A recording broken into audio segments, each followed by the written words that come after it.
আসসালামু আলাইকুম। এখন আমি আসছি হচ্ছে আমাদের বাড়ির সামনে যে বন আছে এই বনের মধ্যে আসছি। আর এই বনের মধ্যে দেখতেই পারতেছেন এখানে খুব সুন্দর বাইগুন করা হয়েছে।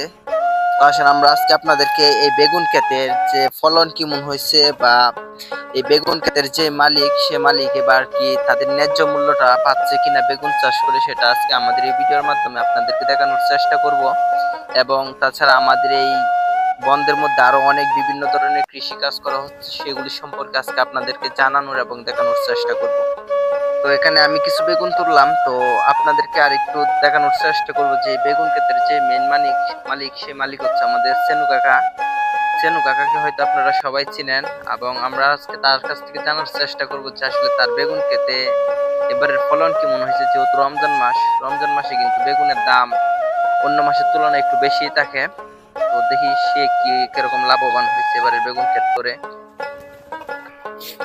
তো এখানে দেখতেই পারতেছেন আমাদের সেনু কাকা, মানে যিনি ক্ষেতের মালিক, তো বেগুন তুলতেছে। আসসালামু আলাইকুম কাকা। ওয়ালাইকুম আসসালাম। এবার তো রমজান মাসের মধ্যে আপনাদের বেগুনটা লাগছে, তো এবার বেগুন আপনারা কেমন লাভ হইতেছে এই বেগুন করে? না বেগুন বেশি রেট নাই কত। মানে লেট ভালো না? রেট ভালো। তো এবারের লেট কত কেজি? এই পাইকারি 40 টাকা পাইকারি। আচ্ছা, তো যাই হোক সেনু কাকা, মানে এবার বেগুন মোটামুটি ভালো হয়েছে, কিন্তু মানে বেগুনের তুলনায় যে বেগুনের লেট ছিল আর কি, মানে যে দাম পাওয়ার কথা ছিল এই দামটা কিন্তু পাই নাই। তো সেই কারণে হয়তো দেখা গেছে মানে এই কৃষকরা একটু লসের মুখে আছে আর কি।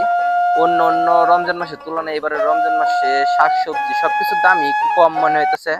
তো আপনাদের কাছে কিরকম মনে হয় অবশ্যই একটু কমেন্টে জানাবেন। আর এইদিকে আমরা দেখতেছি যে আমাদের এই আলতু কাকা, তো আলতু কাকা এখানে এই পাট চাষ করবে সম্ভবত। পাট চাষ করার জন্য জমি প্রস্তুত করতেছে। তো আমরা আজকে আলতু কাকার সাথে কিছু কথা বলবো। তো আসেন। তো এখানে দেখতেই পারতেছেন আমাদের আলতু কাকা খুব পরিশ্রম করতেছে। আর মিয়া, আসসালামু আলাইকুম। ওয়ালাইকুম সালাম। আপনি এবার এখানে কি চাষ করবেন? নানিয়া চাষ করবো। মানে যেটা পাট, হ্যাঁ।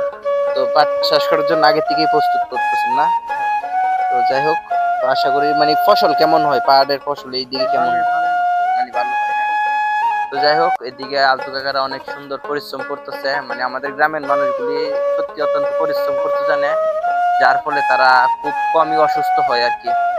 তো এখানে আমাদের কাউসার আছে, আলতু কাকার ভাই, মানে তারা দুই ভাই মিলে এখানে কাজ করতেছে। কি কেমন লাগতেছে কাজ করে? তো আর কাছে বললে কাজ করে ভালো লাগতেছে না। তো যাই হোক, আপনারা যারা যারা এই ভিডিওটা দেখছেন অবশ্যই একটু শেয়ার করে অন্যজনকে দেখার সুযোগ করে দিবেন।